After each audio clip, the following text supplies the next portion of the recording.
Welcome to The Human Experience, a podcast about the stories we live out every day and the importance of championing the vulnerability and courage of the storyteller. I'm your host, Jennifer Peterkin, and it was through my own lived story of experiencing domestic violence that this podcast was created. By traveling the globe and interviewing each guest in person, I am convinced now more than ever that stories have the power to change the world. You can join our community of storytellers by subscribing, leaving a rating and review, signing up for my newsletter, following me on Instagram, and more. Thank you for being here. In a world full of noise, to listen with intention is an act of resistance. Episode 75 of The Human Experience is Joe's story. This episode originally aired February 8th, 2023. Joe's episode was the second full-length episode I released when I launched my podcast, and it had been recorded in the fall of 2022. In this episode, Joe talks about taking in his niece and nephew, which at the time of recording had just happened. Now, more than 2 years later, Joe and his wife have adopted them, but their journey was anything but easy.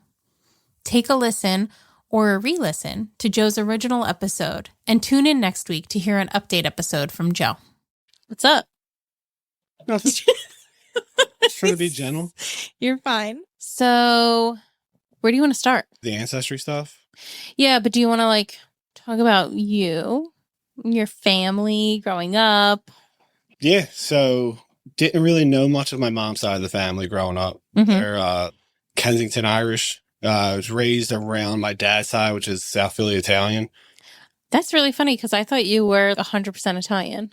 I thought I was too. I thought I was, growing up, I'd always say I'm 75% Italian, 25% Irish. Okay. I was sadly mistaken. So, I didn't know much of my mom's side. I knew some of my dad's side, but I didn't really click with any of them. Mm-hmm. My cousins were all theater nerds and I don't know. I thought I was not a nerd, but I had glasses, braces, was overweight, so definitely was. But wait, are your parents fresh off the boat? My grandparents were. Okay. So my grandmother, Ursulina DeLuca, she was from Northern Italy. My grandfather, Anthony Pellegrino Amato, he was from Southern Sardinia, Sicily, that. Mm-hmm. region. Yeah. They came over when they were super young, met. My grandmother was a seamstress. My grandfather, I knew he was a soldier. I don't know much else. He passed away when I was 5. Yeah. So I didn't know a ton about him. I knew he had a lot of brothers and sisters. I only met one of them, my Uncle Mickey. His name was Americo. I met him at a public pool in Philly. He was changing outside with just a towel wrapped around him. That was my introduction to my great uncle. But I knew when I was young that my grandfather's sister had a child that she was only 14 years old. It was an inappropriate relationship. How the baby was conceived, wasn't planned or a boyfriend or anything like that. Just not a good situation. Was it consensual? Nah, from what I was told, no. Yeah. It was some neighborhood creep, but nothing happened to him in the legal sense. Of course, because what year was that? 1957. Yeah. Okay. Yeah. Wow. Yeah. I know the exact year. Right out the gate. My dad was born in 57. Okay. And my aunt or great aunt gave her child to a convent in 1957. Okay. So fast forward to about 2.5 years ago, or whenever the beginning of COVID was, right before it, I kept getting pressure from my wife telling me she wants to do this ancestry DNA stuff. Kept saying no. I had no interest in it. I knew I didn't have any kids out of wedlock. Wanted to see if I was, not kids out of wedlock because I did, but I mean, kids that you didn't kids know that I about. didn't know about. But how did you know? For sure. Oh, I knew. I have like I said earlier, fat, braces, glasses. I was could narrow it down to everyone. So knew I was good. So I spit in the tube, logged in when I got my results, found out that I wasn't 75-25 Italian and Irish. I was actually predominantly Italian, but Irish was right nipping at the heels. And I was 6 other things. Never logged back in. Were you so upset? Yeah, a little bit, honestly.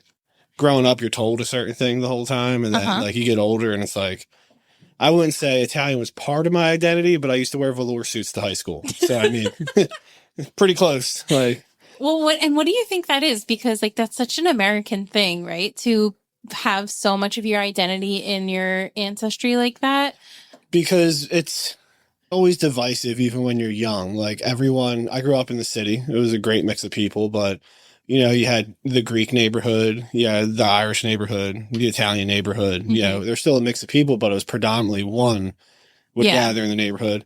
You got all your family functions, like, Seven Fishes, like you got your uncles getting plastered online for Columbus Day. Like, you know what I mean? So you see that and you're like, oh, okay. This is who I am. Yeah. Like this is where I fit in. This is, and I grew up watching like The Godfather, A Bronx Tale, Goodfellas, Casino, like all that stuff. And always thought like, oh, that's a lot of these guys look like guys I grew up around. So this is, especially Sopranos, like that reminded me a lot of some of my family. So I was just like, oh, okay, like I get it. So I do this, actually it might have been a year before the whole COVID thing because I didn't log back into my app for forever after I did it. And then I was getting Facebook messages from this guy, Sam. And I was just like, some weirdo, you know what I mean? Like, whatever. He probably wants money or probably trying to get me to like buy his weight loss supplements or something. The typical Facebook message you get from a stranger. Sure. Then he reaches out to my dad and my cousins and my sister and everything. And they're all telling me about it, but none of them responded to him. So I responded to him. We're going back and forth. My wife sees it. She responds to him outside because she's kind of telling like, he's apprehensive to meeting people. Like he doesn't know. And I'll be honest, like, I don't really look like my dad. I'm bigger than my dad. I had a brother who passed away December 12th, 1984. He was only alive for 9 hours. And then I was born October 20th, 1985. Oh. So doing the math and like all that, I'm like, am I just maybe a replacement?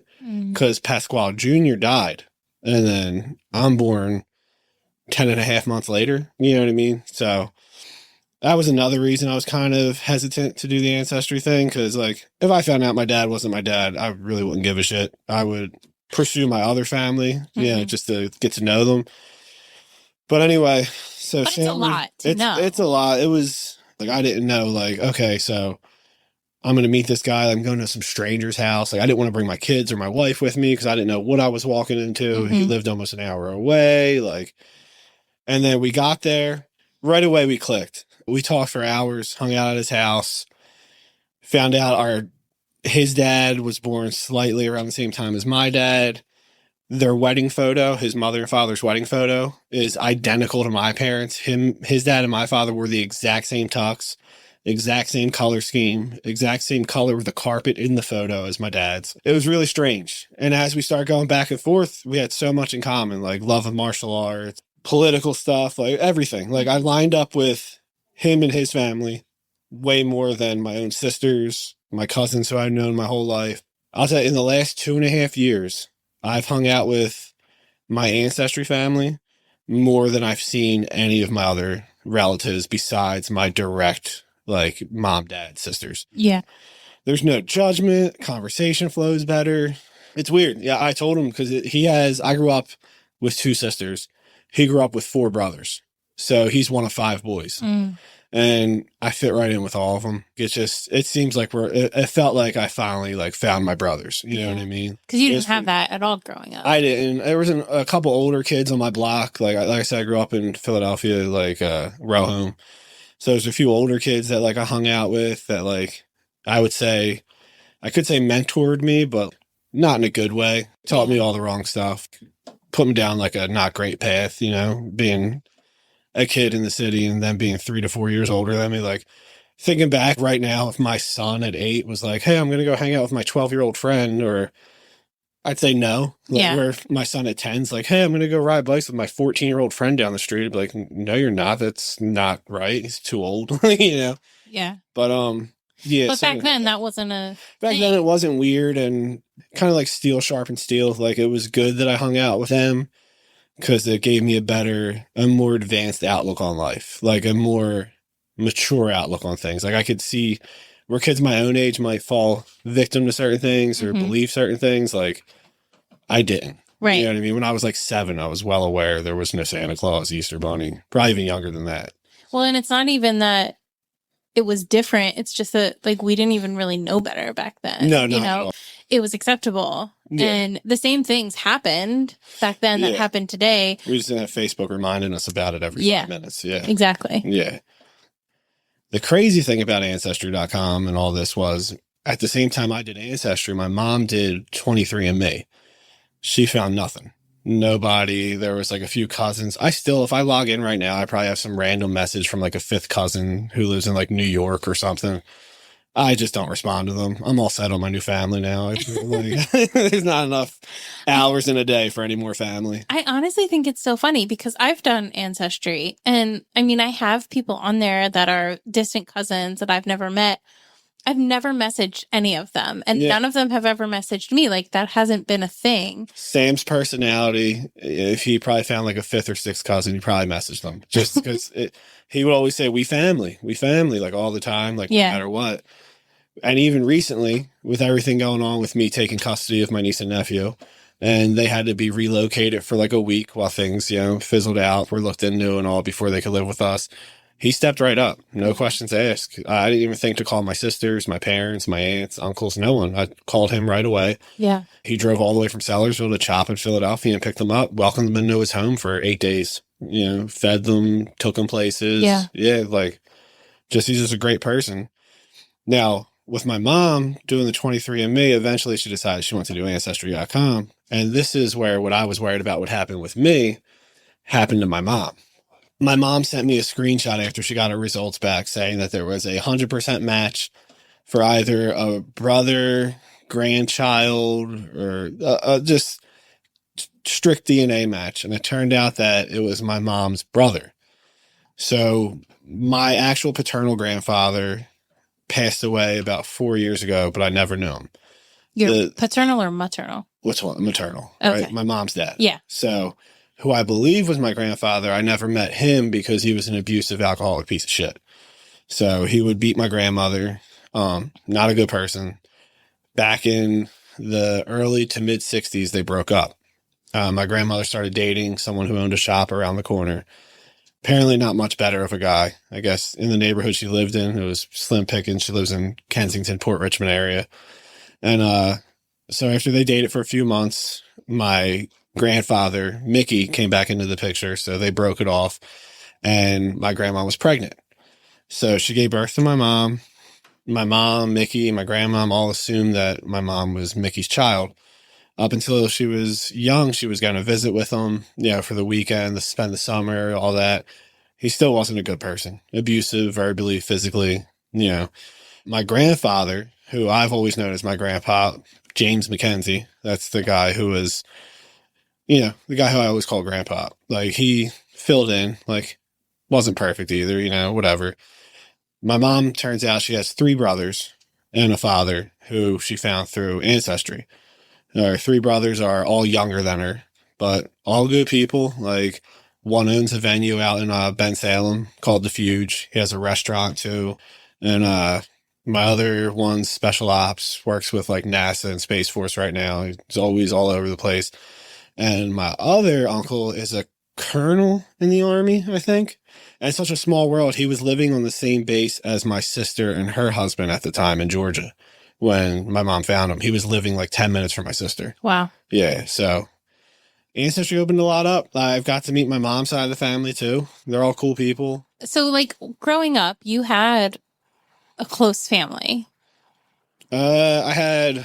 In that you spent a lot of time with each other. I spent a lot of time with my direct family. Okay. My sisters, my dad, my mom. My dad had a boat and we'd always joke that the boat was his favorite kid. That 100% ranged true, though. I could be dying of some kind of insane ailment, and if it was time to de-winterize the boat, he'd be gone. Like, it's... So are you close with your parents? Close-ish. I'd say I don't have, like, the average relationship with my parents where, people talk to their parents every day, all that. I wouldn't say I was a difficult kid. My dad he worked a lot. So he was kind of like short fused when he got home. And if my sisters messed up, my dad would look for something that I did wrong so he could physically take it out on me where he wouldn't do it to my sisters. So Then when I was like 15, 16, I was a blue belt in Taekwondo, bigger than him. So all that kind of stopped. Like, I wouldn't say there's animosity there still. Like, I forgave him. He never apologized. Probably didn't think he did anything wrong, but whipping me with belts all the time, kicking me, punching me probably wasn't the best way to, grow up. Yeah. My mom has severe depression. She'll never get it treated. She'll never talk to anyone about it, but she's admitted it. Like, she had a horrible childhood too, so it's understandable. Finding this part of my family though, it's been like, oh God, I wish you guys were there when I was young. Yeah. Like, January, I flew down because Sam's mom was sick and she had just got out. She was supposed to pass away the prior year. She came out of a coma, was able to go home, was talking again, walking with the assistance of like a walker or cane stuff. So we basically went down to say goodbye to her. And she just talked to me the whole time saying like, she's so glad her boys have more family now and like all that. And then we said goodbye to her a few months ago. She finally, succumbed to her illnesses. Yeah. But, yeah, it's just crazy, like meeting all these people and all just spitting in a tube. Yeah. It's crazy because you hear about this kind of in the abstract, but not necessarily happening to everybody. Yeah. And of course, it's not like this huge scandal, but you found family that you didn't know you had. And for you, they've become part of your everyday family. Yeah. And that doesn't always happen either. Do you think that part of that is because you were searching for something more in family? I would say, yeah. So my godmother, I don't speak to her anymore because she was always verbally and borderline physically abusive to me as a kid. And like, I just dealt with it. She was a lady, didn't hurt too much when she would hit me or like dig her nails in my neck and open a store door with my face. That's happened several times. But it was like she would always comment on my weight. And I was always a pudgy kid, grew into a very pudgy adult. But she started saying stuff to my daughter. Oh, gosh. About her weight. So that was it. And that's the person I was probably closest with in my family. She would she would be the one babysitting. Was that an aunt? That was my Aunt Rita. Yeah.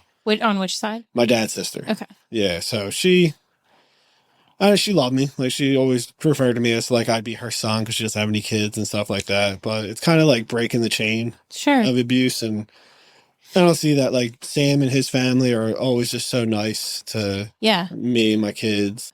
Yeah. You obviously have experienced a lot of abuse in your life growing up, whether it was directly, which you certainly have, but indirectly as well. Like, you saw or you heard about your parents and their backgrounds. And what we know about abuse is that it is very cyclical and it does get passed down from generation to generation until someone decides to break the cycle. Yeah. And that's not just like one decision. It happens over and over again because you have to unlearn patterns of behavior. Yeah. So I see you and the way that you are with your children and the way that you are with your family, and it's very different from how you were raised. What was it for you that was like, I have to break the cycle. I can't keep doing this. When I was 14, I tried to take my own life. And it was like a lot going on. Like, I moved out of the city into the suburbs. Didn't want to. Everything I had was within walking distance of my house. All that just like, I know my parents were doing the better thing, moving me out from, Mayfair, Frankfurt area to Havertown, the suburbs. But like, everything I knew was nearby. All my friends were nearby. I took like theology freshman year of high school and stuff like that. And then I was thrown into Haverford, which was like, I went from an all-boy Catholic school to like an advanced suburban school. And like, I took Spanish. I knew how to say the Our Father. I knew how to bless myself. I knew how to say my name. And I got all A's in Spanish freshman year. When I got to Haverford, it was block scheduling. I had it the second semester, and these people were fluently speaking to each other. And it was too much. Like, it was all too much. I felt like I didn't really have anything to look forward to. I felt like I didn't want to continue down like everything that was going on, because when I would voice my opinions or my distaste, I would be met with like, oh, you're ungrateful, did all this for you guys. Like, and now as an adult, I get it.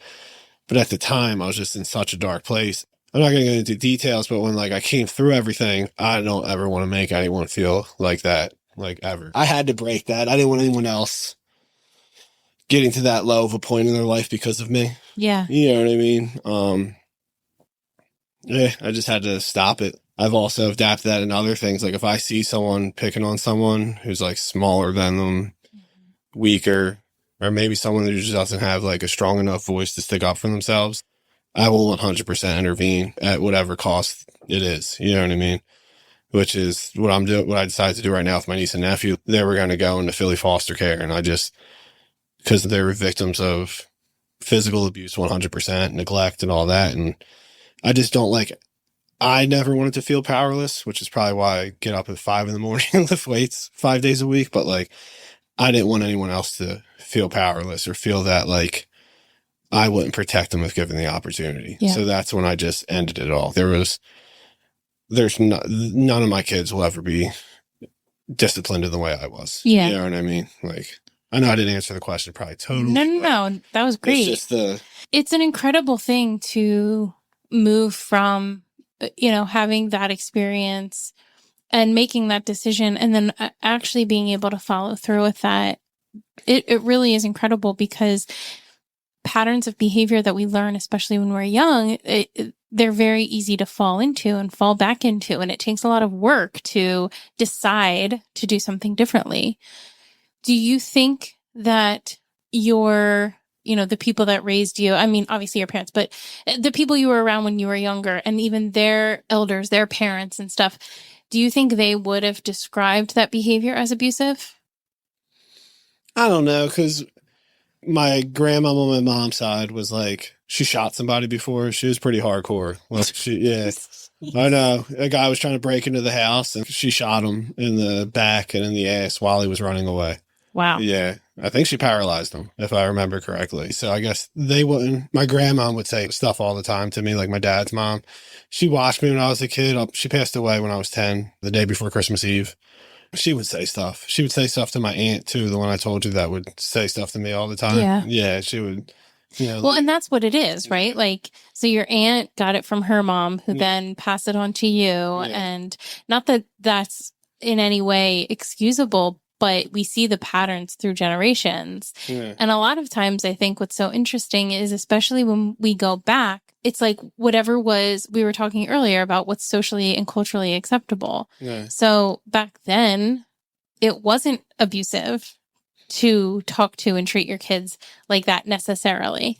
And now we know better. We now know how much damage that can do to a person, no matter what age they are. So yeah, I think it's a really interesting conversation about the cycle of abuse, but also defining what abuse is and what abusive behavior is. I prefer the physical abuse over the verbal when I was a kid. Because the physical I would heal from quicker. The verbal stuck with me a lot. You know what I mean? It would like repeat to me. Whereas if I got punched in the face or, whipped with a belt or pushed down the steps or whatever, I'd get up, brush it off and be fine. Which also, getting hit by a 30-something-year-old man who's like, 200-something pounds and really strong. I get into a fight at school, it's like nothing. So that was the only, I guess, benefit of the physical abuse. Like, you think you punch harder? Like, come on, bro. Like, but yeah, this went from ancestry to like really dark, really fast. No, this is your story. This is it. And then I think it's why what happened through ancestry means so much to you. Yeah, it's like a second chance for me. Like I said, I still talk to my mom and dad. They're welcome at my house whenever, you know what I mean? My kids go there from time to time. I don't send my son as much. I feel like they're not equipped to handle my son because like he's high energy 8-year-old, like wants to play, wants to be rough, like stuff like that. So my daughter just lays on her couch or bed and watches TikToks. So it's like she can go down there. Yeah. But if they did go down there and they came back and I was told they said something, that would definitely be an issue. If anyone were to cross the line and stuff, I still hold that part of it in me. You know what I mean? Like that part of the resentment in me. So.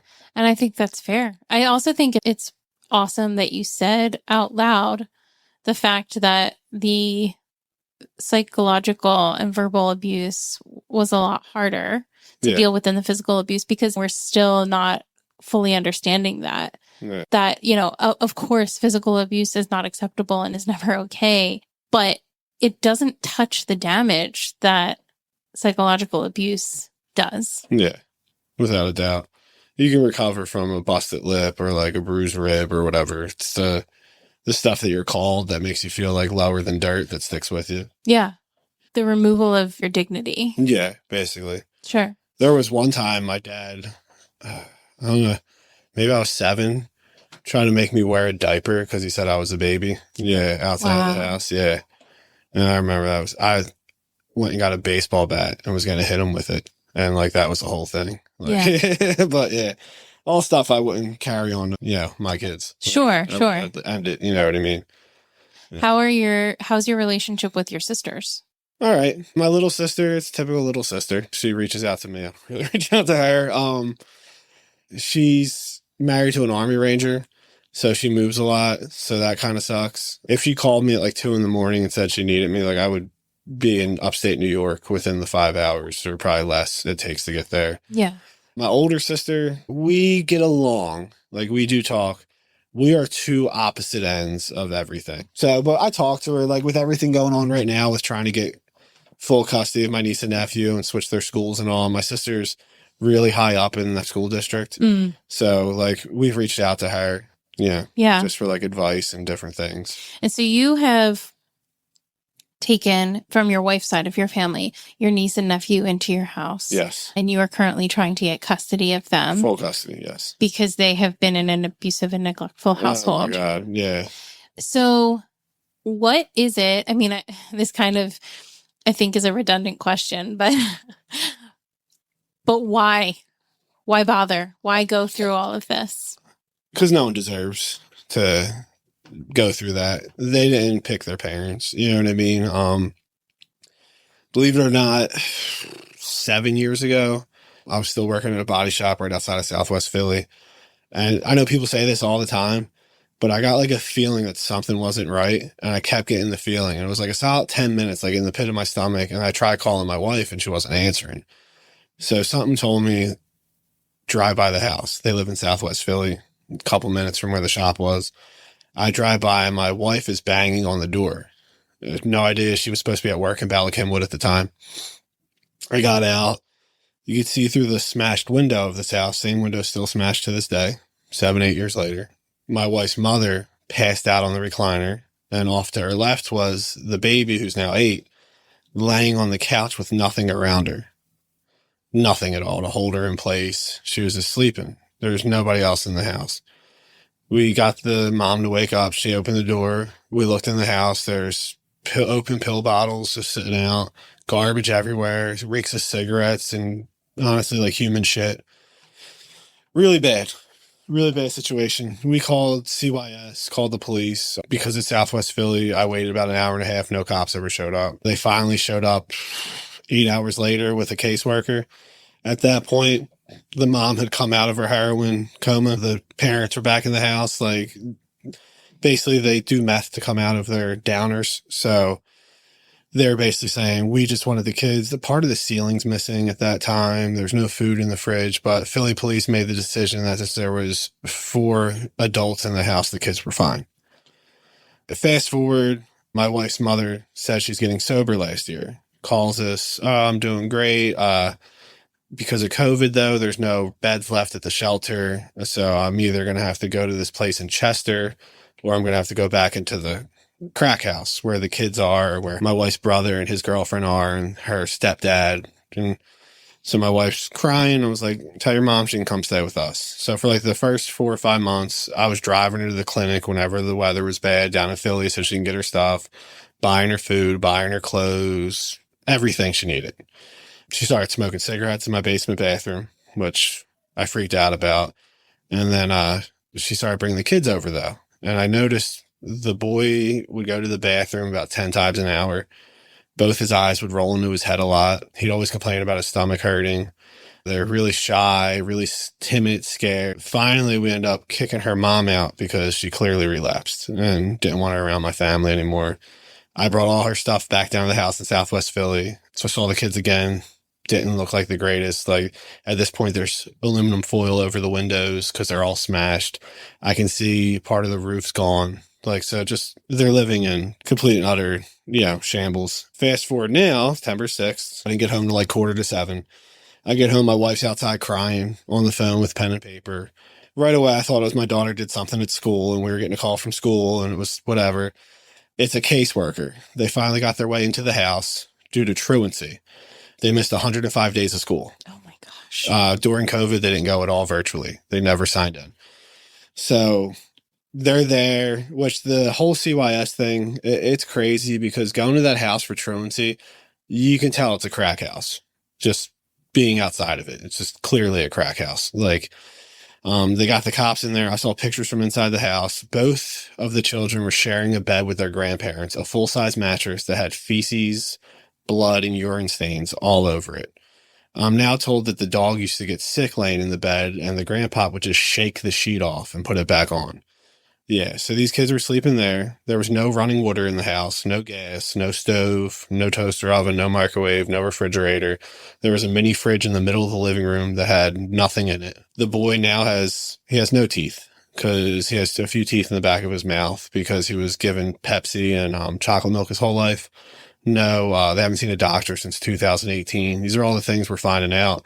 And they're basically said they can either go into foster care or they can come to our house. I agreed they could come to our house. So I just wanted to get them out of that situation. I feel like the mom keeps saying like she's got to get clean. She's going to get clean. She's been doing this for 11 years. She actually lost a child from using while she was pregnant. The baby was only alive for about an hour. The codependency I noticed right away, like everything the little girl would go to do, the brother would feel the need to like, you got that? You want me to do it? Are you okay? Like, and then I was just like, intervene, showing him that she's safe now, all that. We went to my ancestry cousin's house because when he found out about it, he was like, he was draining his pool and he refilled his pool just so the kids could go swimming and have a fun time. Wow. Yeah. So we went up there. We're told by everyone that this kid can swim. He jumps in 3 feet of water and starts flailing around. And me just, using common sense, I'm like, hey, bud, stand up. Just stand up. You're like 4 foot something. Stand up. So we had to pull him up. He was fine. He was scared. I pulled him aside. My cousin also has a hot tub. He's also the hot tub king. That's what he refers to himself as. Okay. Kind of a big deal. So I put him over to the hot tub. I'm like, just hang out here. If you're going to go again, let me know. After 5 minutes, he tried again. He went in, walked in this time instead of cannonballing. And he enjoyed it. He was in the pool for hours, loved it. Pulled him aside, told him how proud I was, all that. And that's when I noticed the bruising because I had him in the light on the deck and all that. I started asking him about it and he started basically reading a script word for word. And then when I asked him, I was like, no, dude, I don't think that's how that happened. Tell me. And same thing, word for word again, wouldn't make eye contact with me. So I let it go. He kept saying a doorknob hit him on his hip. Kid's not tall enough for a doorknob to hit his hip. The next day, coming up from my basement, walks by the doorknob. I point out to him, the doorknob's actually by your rib cage. How'd it happen? Back and forth, he admits that his parents, if he were to play in the house, his parents would come out and beat him. Grandparents would do the same thing. They would hit him with stuff, hold him down, punching on him, all that. If he asked to go outside, same deal. And that's when I made the solid decision that they weren't going back. Yeah. Ever. Ever. We all have demons. We all have issues. There's no excuse for that. This kid is malnourished. He functions at the level of like a 5 or 6 year old. He's 10. My son, who's a grade below him, explains homework to him, reads things to him. Like I said, he needs glasses, needs dental work, needs counseling. We believe he has diabetes because he pees so much. He's always lethargic, having pain. So all these things we're going to get addressed. I don't want to overwhelm him right away, but sure. That's when I made the decision, you guys are never going back. Yeah. And the mom seems to be on board with it right now, but she's also on a large amount of heroin all the time. So, but from what I'm told, she needs to get a house. They both need to get sober and all that. But I don't care if I have to pull all the equity out of my house. I'm going to make sure we get custody of these kids. Yeah. They're never going back because there's certain things I know addicts. One of my ancestry cousins actually struggles with addiction. One of the sweetest guys I know, though. You're a horrible person at your core if you do this to children.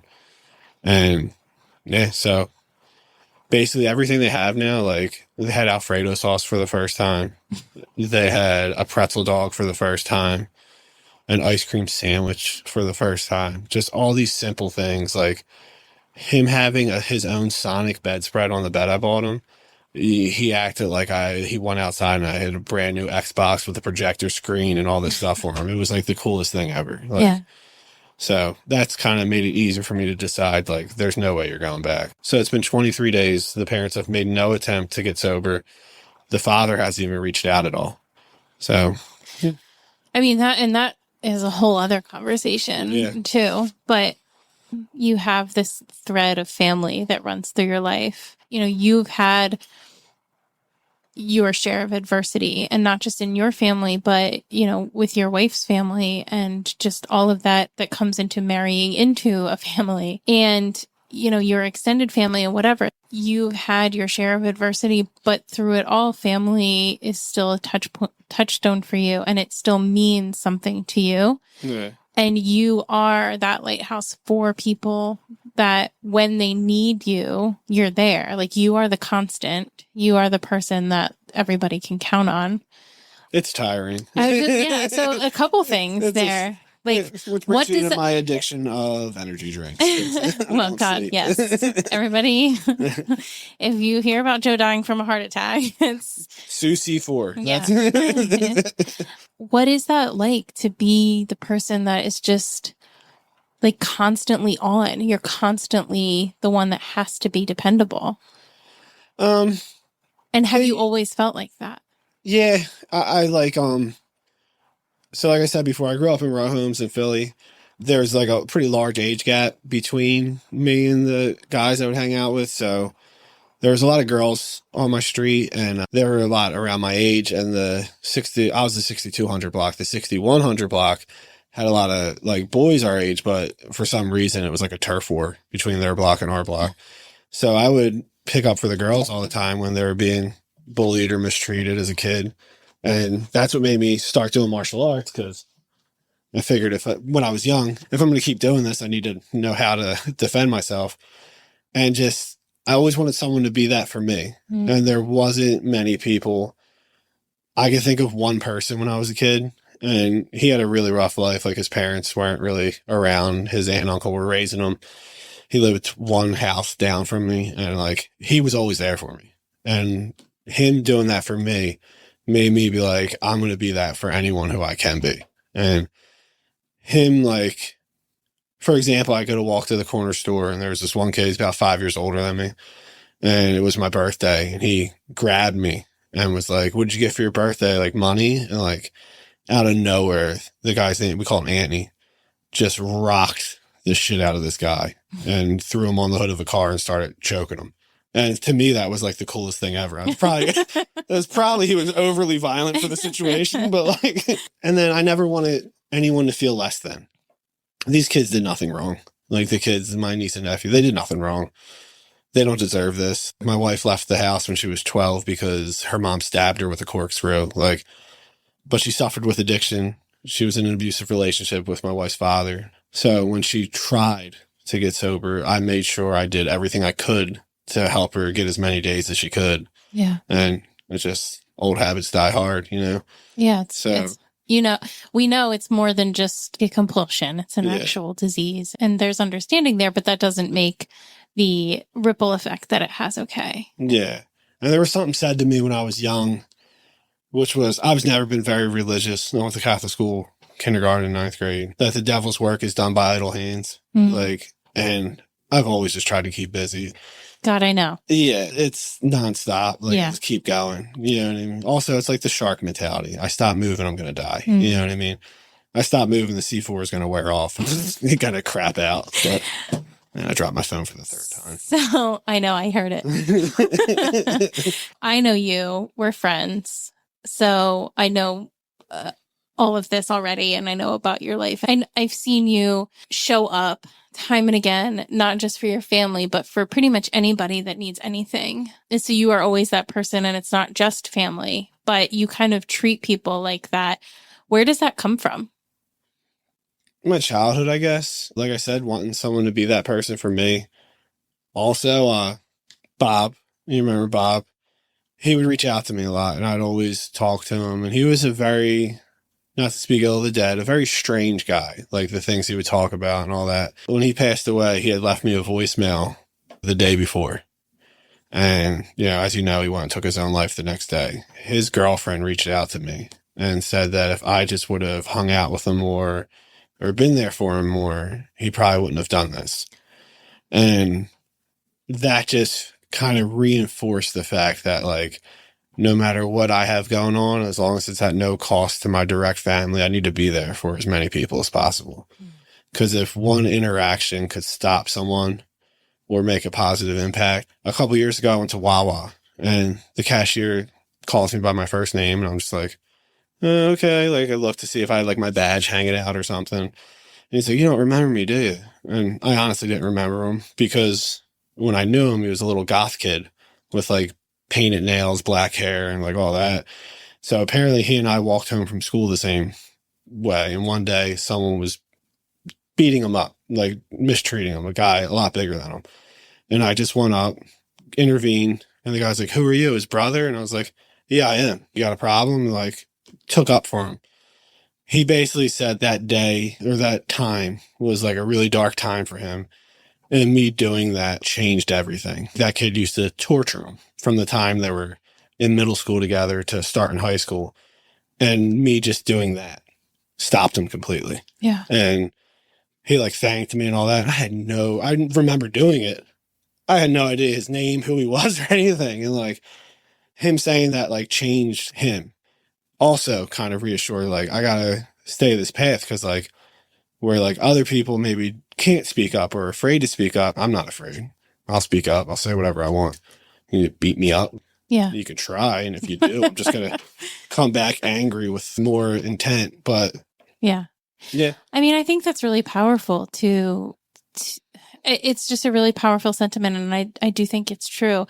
I do want to mention, however, that you're not responsible for other people. I've come to terms with that, because it wasn't just the Bob thing hurt. You know what I mean? Like, her saying that, like, I knew she was hurt in the time, but at the same time, I just reassured myself. It's like, he was into all this extracurricular stuff that I couldn't have around myself or my family, so I made the right choice at the time. And there was a lot of other demons in that guy's life that led to his decision. But, right. Like, for a while, it did kind of mess with me. You know what I mean? Like, of course. And I appreciate you acknowledging that she was just in a very hurting place, but it was not okay that was said to you, because that wasn't ever going to be your... She sent me a wild, inappropriate message like a month after that.